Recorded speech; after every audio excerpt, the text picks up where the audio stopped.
Abuela Invents the Zero by Judith Ortiz Cofer. Yuma de me feel like a zero. Like a nothing. She says in Spanish, un cero, nada.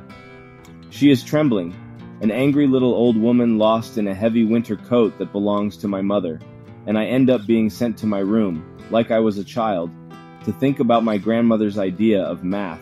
It all began with Abuela coming up from the island for a visit her first time in the United States. My mother and father paid her way here so that she wouldn't die without seeing snow, though if you asked me, and nobody has, the dirty slush in this city is not worth the price of a ticket.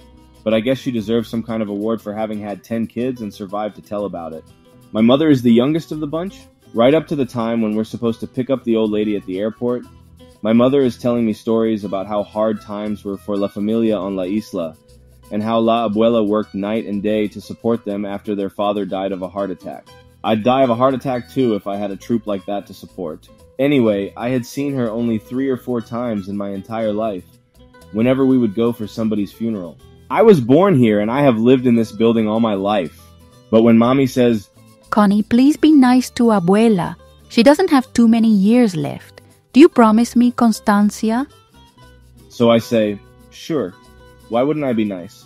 I'm not a monster after all. Once home, she refuses to let my mother buy her a coat because it's a waste of money for the 2 weeks she'll be in El Polo Norte, as she calls New Jersey, the North Pole. So since she's only 4 feet 11 inches tall, she walks around in my mother's big black coat looking ridiculous. I try to walk far behind them in public so that no one will think we're together.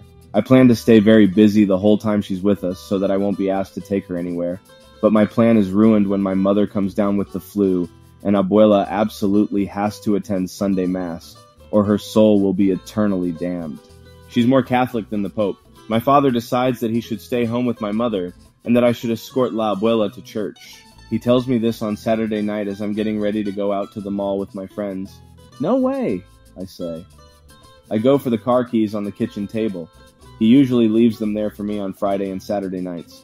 He beats me to them. No way.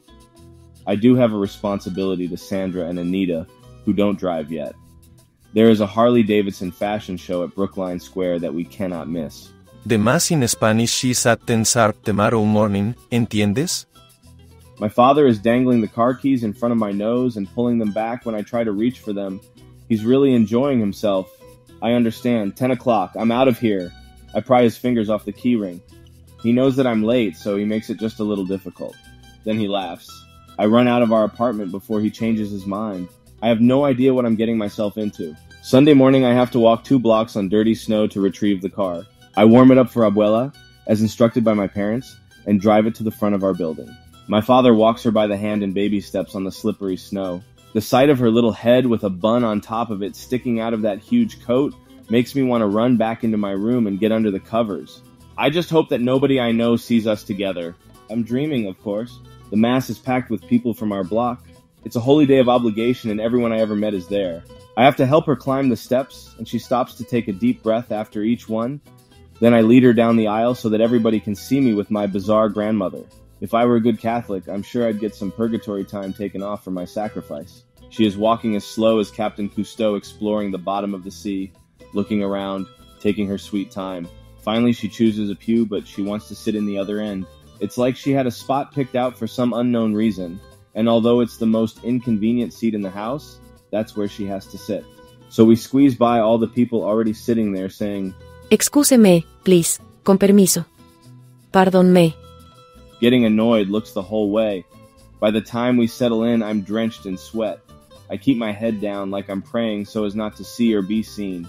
She is praying loud in Spanish and singing hymns at the top of her creaky voice. I ignore her when she gets up with 100 other people to go take communion.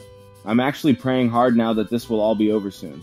But the next time I look up, I see a black coat dragging around and around the church, stopping here and there so a little gray head can peek out like a periscope on a submarine. There are giggles in the church, and even the priest has frozen in the middle of a blessing, his hands above his head like he is about to lead the congregation in a set of jumping jacks. I realize to my horror that my grandmother is lost. She can't find her way back to the pew. I am so embarrassed that even though the woman next to me is shooting daggers at me with her eyes, I just can't move to go get her. I put my hands over my face like I'm praying, but it's really to hide my burning cheeks. I would like for her to disappear. I just know that on Monday my friends and my enemies in the barrio will have a lot of senile grandmother jokes to tell in front of me. I am frozen to my seat. So the same woman who wants me dead on the spot does it for me. She makes a big deal out of getting up and hurrying to get Abuela.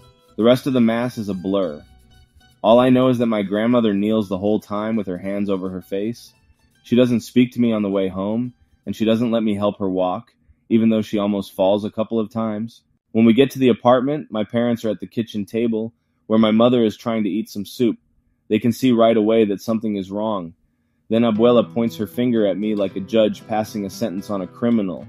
She says in Spanish, You made me feel like a zero. Like a nothing. I try to explain what happened.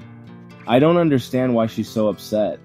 She just got lost and wandered around for a while, I tell them. But it sounds lame, even to my own ears. My mother gives me a look that makes me cringe and goes into Abuela's room to get her version of the story. She comes out with tears in her eyes. Your grandmother says to tell you that of all the hurtful things you can do to a person, the worst is to make them feel as if they are worth nothing. I can feel myself shrinking right there in front of her, but I can't bring myself to tell my mother that I think I understand how I made Abuela feel.